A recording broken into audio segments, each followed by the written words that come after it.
짜잔! 문화재가 있는 곳이라면 어디든 출동하는 안상태입니다.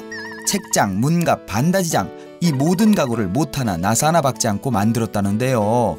아니 어떻게 그런 일이?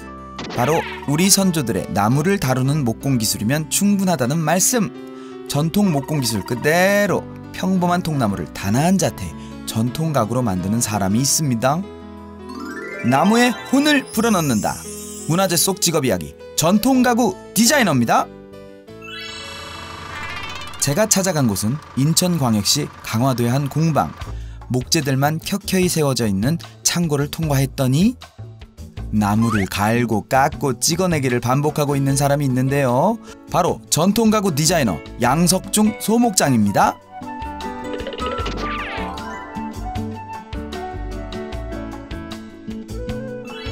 창고인지 작업실인지 모를 이곳에서 양석중 소목장은 어떤 일을 하시나요?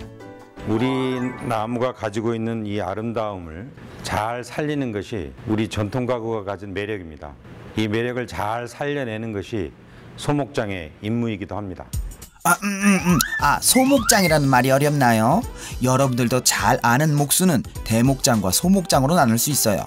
대목장은 궁궐이나 사찰, 가옥을 짓고요. 소목장은 장롱, 문짝, 탁자나 쟁반 같은 작은 가구들을 만든답니다. 아니 이곳은 박물관? 처럼 보이시지요? 사실은 소목장님의 작품들이 보관된 전시실입니다.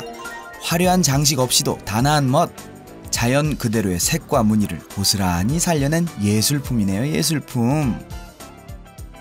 이 가구는 3층 장입니다. 3층으로 나눠져 있어서 3층 장이라고 부르고요. 안에 옷가지들을 수납하던 그런 기능입니다. 수납장 문을 열었을 때 옷이 쏟아지지 않도록 안쪽에 덧문을 하나 더 달았는데요.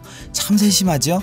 이런 기능뿐 아니라 가구의 예술적 가치도 심어줄 수 있어야 전통 가구 디자이너라고 합니다. 감나무 속에 어떤 나무들은 이렇게 검은 부분이 들어 있습니다. 그런 거를 약간 회화적으로 발견해서 자연의 어떤 아름다움을 가구에 표현한 것입니다. 바닷가의 풍경이 이런 촛대바위와 함께 쭉 펼쳐져 있고 이 서랍 부분은 하늘의 느낌이 나도록 구름을 표현한 거고요.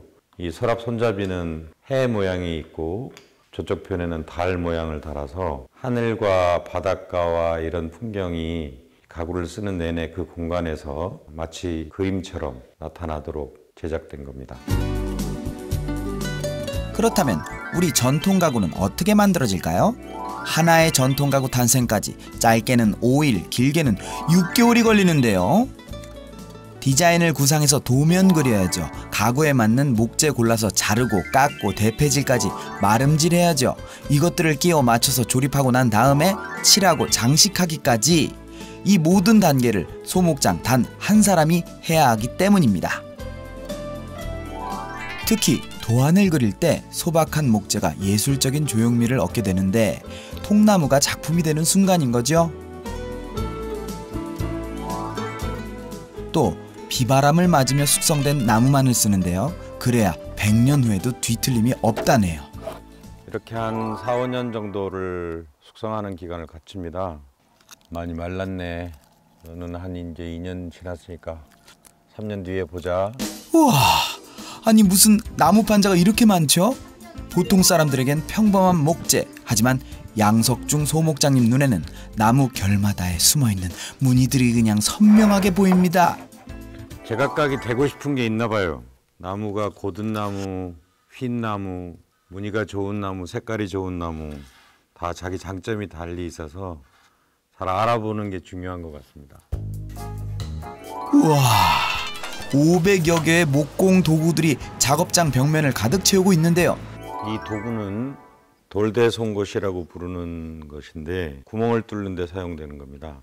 많이 사용되진 않지만 전통적으로 사용되던 도구여서 조상들이 어떻게 구멍을 팠던지 그런 부분들을 연구하는 데 사용했습니다.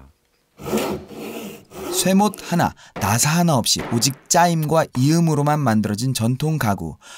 이 정교함 정말 대단하지 않나요?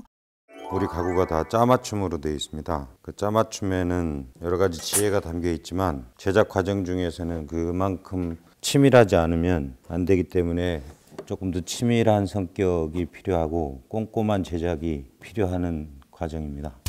나무를 만지는 느낌이 좋았다던 양석중 소목장님. 동네 벤치를 고치고 취미생활만 하다가 직업으로 삼는 데는 전문 교육기관의 도움이 컸다고 합니다. 여기서 잠깐! 전통가구 디자이너가 되는 법 공개! 목공방이나 한국문화재재단에서 운영하는 한국공예건축학교를 통하면 체계적으로 배울 수 있습니다. 그렇다면 수입은 어떻게 생기나요? 주문을 받아서 만드는 경우도 있고 만들어 놨다가 작품 전시회나 또는 공모전 같은 데 출품을 하는 방법도 있습니다. 가구를 만드는 과정을 거치면서 제가 문화재 수리기능자를 같이 땄는데요. 그런 자격증을 가지면 박물관 같은 데 보관되어 있는 것들이 보존 처리나 수리가 필요로 한 것들이 있습니다. 그런 작업을 통해서 수익이 발생하기도 하고요. 취미로 소목 과정을 배우거나 장차 직업을 생각하는 사람들이 교육을 필요로 하는데 교육을 하기도 합니다. 가구도 유행에 따라 빠르게 버려지는 요즘.